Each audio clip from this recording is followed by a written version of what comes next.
Good afternoon, Tony Dottino. Doing my live with Tony on Friday afternoon and buttoning up my shirt. Okay, here we go. I hope everybody had a good Thanksgiving, had a good amount of social interaction that's reasonable and safe. We know from our elements of brain health, social interactions are critically important to us. And so it was important for family and friends to have some gathering yesterday within safe conditions. And though we wake up this morning to see that we're still concerned about a new variant of COVID, and so when does this ever end and how do we deal with those challenges? But that brought me to doing my live with Tony today on an article that I'm reading from the current issue of Mind, Mood, and Memory from the Massachusetts General Hospital on is too much free time good for you, or is too much free time bad for you? And so a study that was published by the American Psychological Association put groups of people together in different pockets of free time. And the pockets of free time they were looking at is 15 minutes. So you had 15 minutes of free time, which certainly doesn't seem like enough. We could give you 3.5 hours of free time, and let's see what that does. Or would you prefer to have 7 hours a day of free time? And so they asked people what their preferences were in terms of those three categories. So you had 15 minutes, you had 3.5 hours, and or you could have 7 hours. And what I find interesting about that is during COVID, people that have been locked down or been restricted from their normal activities have got a lot of free time because they're not engaged in their normal flow of work, and they go crazy just being home all day and trying to watch television, which I would call idle time, unless you're watching things from an educational point of view or where you feel a level of joy. But even at that, how long can you go? So they were asking people what they thought a good amount of idle time would be that would be beneficial to their mental health. And most people responded to the middle, obviously, 3.5 hours. I mean, who wouldn't like to have 3.5 hours of idle time every day until you begin to find out what the consequences are of having too much idle time? So what did they find out in their study? As part of the survey, they gave them detailed accounts of how the people would spend their days and what were they doing and what was the duration of those activities and their sense of whether they got a positive feeling from that time. And what they were surprised, and maybe not surprised, maybe some of you that have lots of hours of idle time find it to get boring or tiring after a while, and you get a little bit anxious and maybe depressed. We can add that into the stress bucket. But in actuality, they found that anything over 2 hours of idle time worked in the opposite direction. So you didn't feel better about it. It wasn't great. I had 3.5 hours of idle time. My goodness, what was I doing? But what could I do with 2 hours of idle time? Seemed to have been the answer. But here's the point I want to make, which I thought was really profound in this study. What people do with their idle time, it's interesting. You're supposed to have idle time, and what they asked is your duration, and then what your sense of well-being was during that time.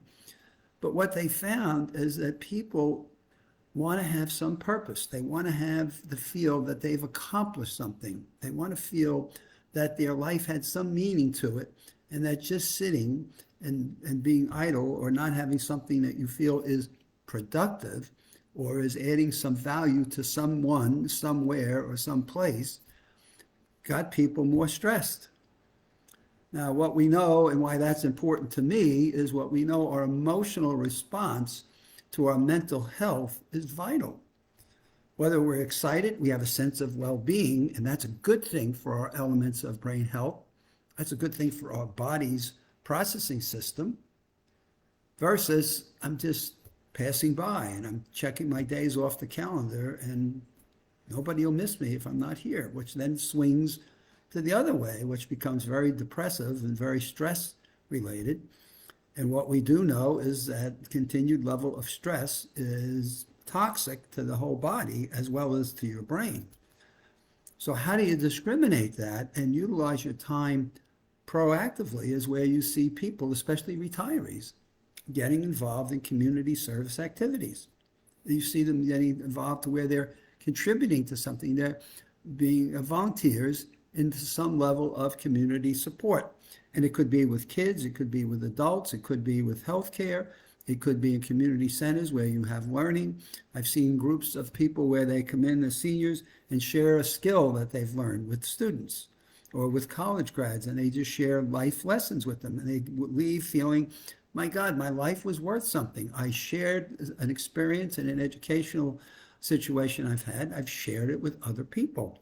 So what I found here in this study, it was really interesting, is this notion of purpose. What is our purpose in life? And what is something that we do in our life that can make a difference?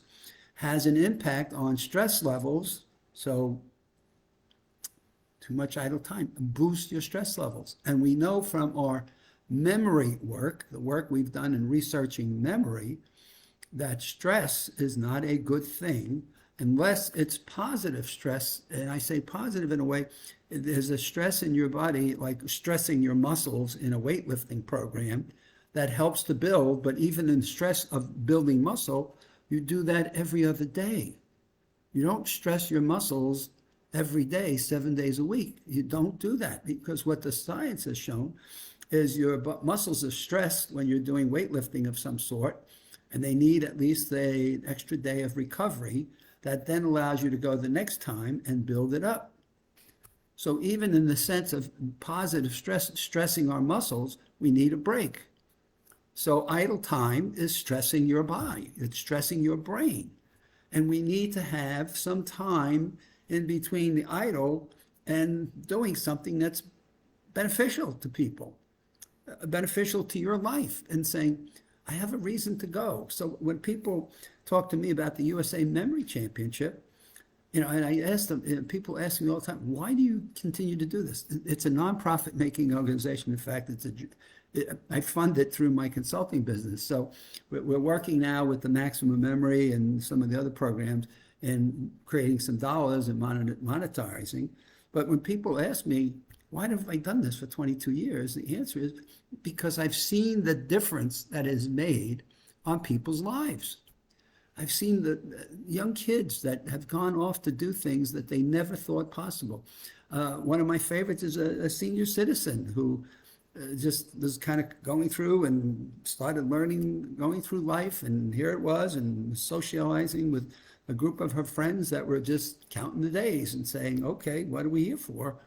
And so she started practicing memory techniques and would bring those to her group of social friends. And she's saying, it's like, it's given me a whole new life.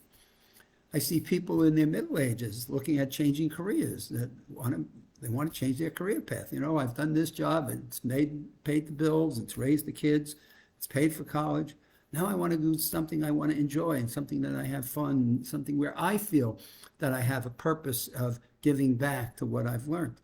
So you see this in different stages of our lives, but all of it is now, at least in this study by the American Psychological Association that they're publishing at the Journal of Personality and Social Psychology, what they're finding is that this is what's taking place in a changing workforce, in people's changing views on what we're learning about our own mental fitness, our own cognitive awareness. And what we're learning is too much idle time is not good for us.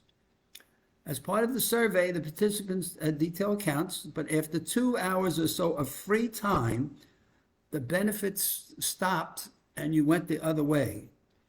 By 5 hours, the self of well-being declined. And so now you had people going completely opposite at the 5-hour mark, and the spiral or the climb was, now I'm going down the mountain. So I'm climbing. 2 hours, great. After 2, up to 5 was where you started to shift.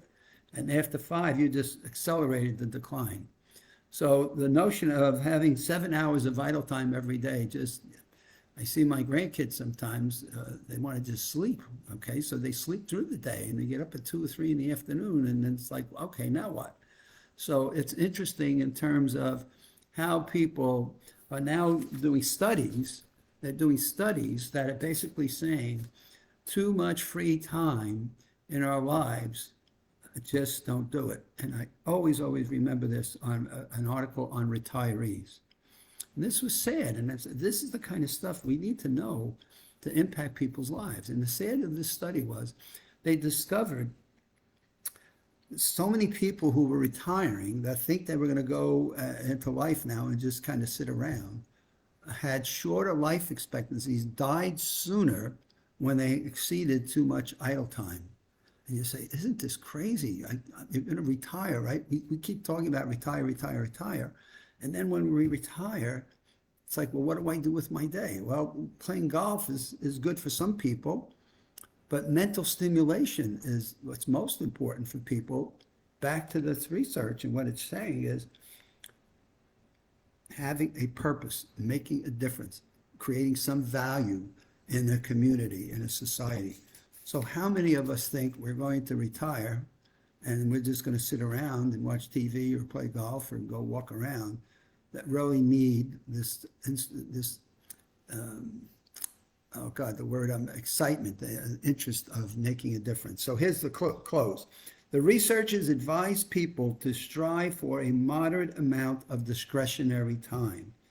And if those hours add up, try to fill at least a part of that with purposeful activities. Helping other family members, helping a neighbor out do something.